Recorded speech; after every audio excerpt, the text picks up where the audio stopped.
अपने जीव के कल्याण हेतु बाबा ने 12 ज्योतिर्लिंग के रूप में स्थान पाया। पहला, चंद्र को काया के रोग से मुक्त कर दिया। दूसरा, षडानंद कार्तिकेय को रुष्ट होने पर मनाया, मल्लिकार्जुन के रूप में विराजमान हुए। फिर अगला वर्णन आया महाकाल, दूषण नाम के राक्षस का बाबा ने संहार किया, महाकाल के रूप में विराजमान हुए। फिर वर्णन आता है ओमकारेश्वर, बिंद नामक पर्वत ने तप कर कर भगवान शिव को प्राप्त किया। अगला वर्णन आया है श्री केदारनाथ जी, नर नारायण ने तप कर कर भगवान को केदार के रूप में विराजमान किया। फिर अगला वर्णन आया है भीमाशंकर, कुंभकर्ण की पत्नी करकटी, जिसके घर में एक बेटा हुआ जिसका नाम था भीम। देवताओं से द्रोह रखा तो शिव जी ने उसका संहार करा, भीमाशंकर कहलाए। अगला वर्णन है काशी विश्वनाथ, मनु शत्रुपा ने तप कर कर, मनु शत्रुपा तप कर कर भगवान शंकर को विराजमान करी है काशी में। अगला वर्णन है श्री त्र्यंबकेश्वर, गौतम बाबा पर गौ हत्या का दोष लगा है। संसार में जन्म लेने वाले व्यक्ति पर भी दोष लगा, उस दोष को शिव ही समाप्त कर सकते। जैसे ब्रह्मा जी यज्ञ करने बैठे इस भूमि पर, पत्र तो शिव जी को भेजा था पर ब्रह्मा के रुचि से पत्र नहीं गया। कैसे भी निमंत्रण गया तो मेरा भोले बाबा पुष्कर आया, पर क्या देखा कि ब्रह्मा जी की रुचि नहीं थी शिव के प्रति, तो उन्होंने खेल रचा।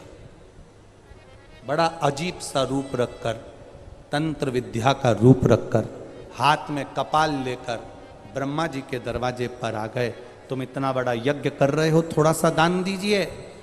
ब्रह्मा जी ने कहा दान दूंगा। यज्ञ के बाद ब्रह्मा उठे नहीं, आदर नहीं करा। शिव जी ने कपालों का ढेर लगा दिया।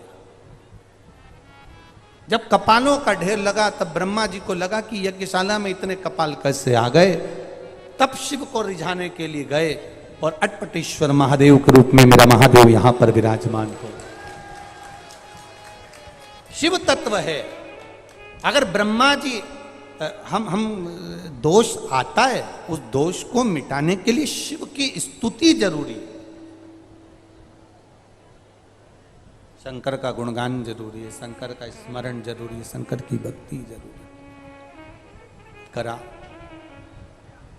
गौतम बाबा पर से गौ हत्या का दोष मिटा है महाराज। अगला वर्णन आया है श्री वैद्यनाथ जी का।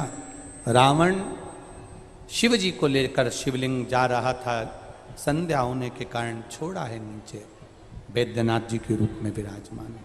अगला वर्णन है श्री नागेश्वर, दारूक नाम के राक्षस का भगवान ने संहार किया और भगवान नागेश्वर के रूप में विराजमान हुए। फिर वर्णन है श्री रामेश्वर जी का। राम जी महाराज सीता जी को ढूंढने के लिए जब जा रहे हैं, सेतु बांधने की तैयारी है, तब भगवान शिव को विराजमान किया है। रामेश्वर के रूप में भगवान शंकर विराजित हुए हैं। अगला वर्णन है श्री घृष्णेश्वर, सुधर्म नाम के ब्राह्मण की 2 धर्मपत्नी थी, घोषमा और सुदेहा। घोषमा ने अपना बेटा सुदेहा को दे दिया था। सुदेहा ने उस बेटे के टुकड़े कर कर तालाब में फेंक दिया था। घोषमा का नियम था पार्थिव शिवलिंग का निर्माण कर, पूजन कर, विसर्जन करने गई थी। अपने बेटे की कामना करी तो बेटा मरा हुआ वापिस जीवित पाया।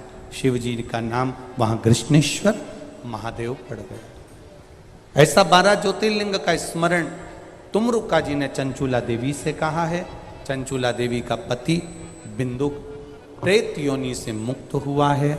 भगवान शिव ने सिर पे से बेलपत्र उतार कर पोथी को समर्पित कर दी है और भगवान देवाधिदेव महादेव ने कहा, सुनो तुम रुका जी, कलिकाल में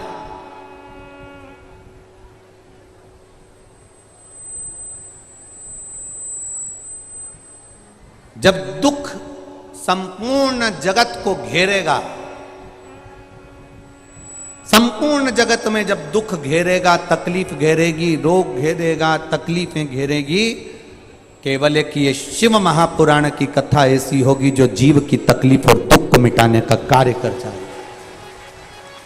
इसलिए कोरोना काल के अंतर्गत शिव महापुराण की कथा लोगों ने सुनना प्रारंभ करी और उनके भीतर एक बल, एक विश्वास जागृत हुआ।